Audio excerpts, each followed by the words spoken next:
فضائل بتا رہے ہوتے ہیں ترامیم کے حکومتی جو وزراء ہیں.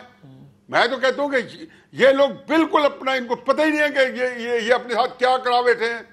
یہ ساری طرح یہ میری پتہ ہم تو وہ ہوتے ہی نہیں ہوتے 2 4 5 6 7 بات دیکھیں گے کہ آپ یہ بات یاد رکھیں کہ یہ کیسے ممکن ہے کہ یہ اس کی ذات میں نہ آئے. پھر مجھے سمجھ نہیں آتی کہ کون سی ترامیم کی ضرورت کیا پڑ گئی ہے. کیا یہ عمر عطا بندیال نے کہا تھا کہ پنجاب کا 13 مئی کو جو الیکشن کرانا ہے تو کرا لیا تھا. صحیح. نومبر 2024 میں 11 ممبر بینچ نے ساری مخصوص نشستیں جو تحریک انصاف کو دے دی تھی, جو آج پیپلز پارٹی اور مسلم نون کے پاس ہے, جس کی بنا پہ وہ ان کی 2/3 میجارٹی ہے. تو کیا مجھے بتا دیں کہ وہ نشستیں کیا تحریک انصاف کو مل گئی تھی؟ کیا وہاں کوئی 26ویں ترمیم بیٹھی تھی؟ صحیح.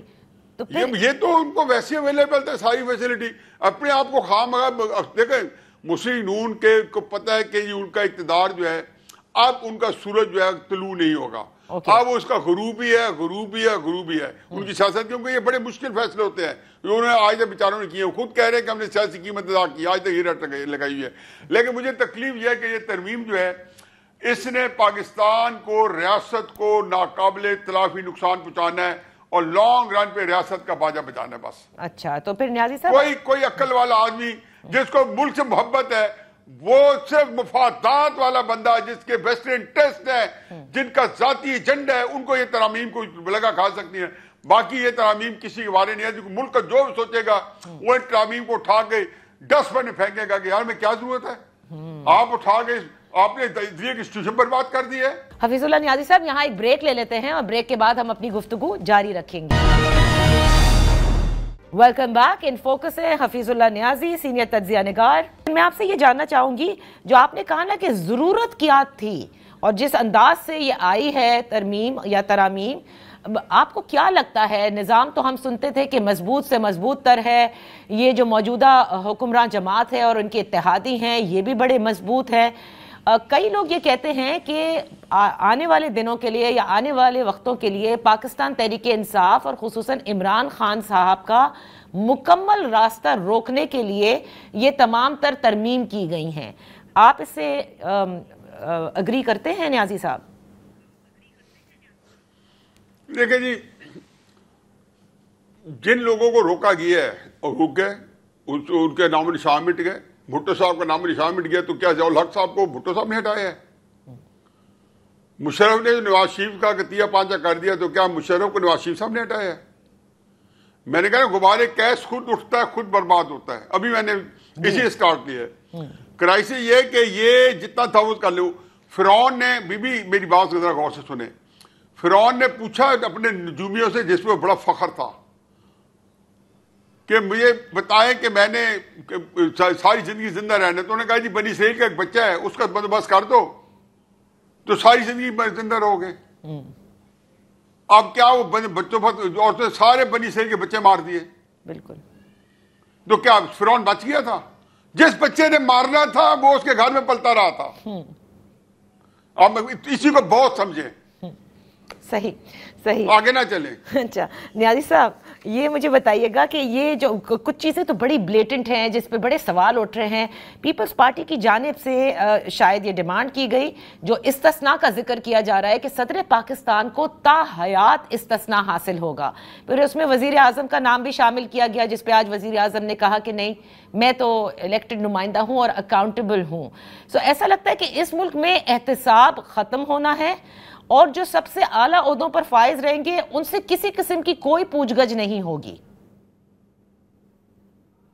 دیکھیں جی, زرداری صاحب تو مزے میں ہیں, میرا نہیں. میں ویسے مجھے حقیقت ہے کہ یہ بات میں یہ نہیں کہ میں اس پہ کنونسڈ ہوں, میں بالکل کنونسڈ نہیں ہوں, لیکن مجھے کہنے پہ مجبور ہوں کہ زرداری صاحب جو ہے اس عقل و دانش کے بعد اور وہ جو کر رہے ہیں ان کو پاکستان کے ساتھ پاکستانی محبت ان کو اپنی سے بات دوسری ہے.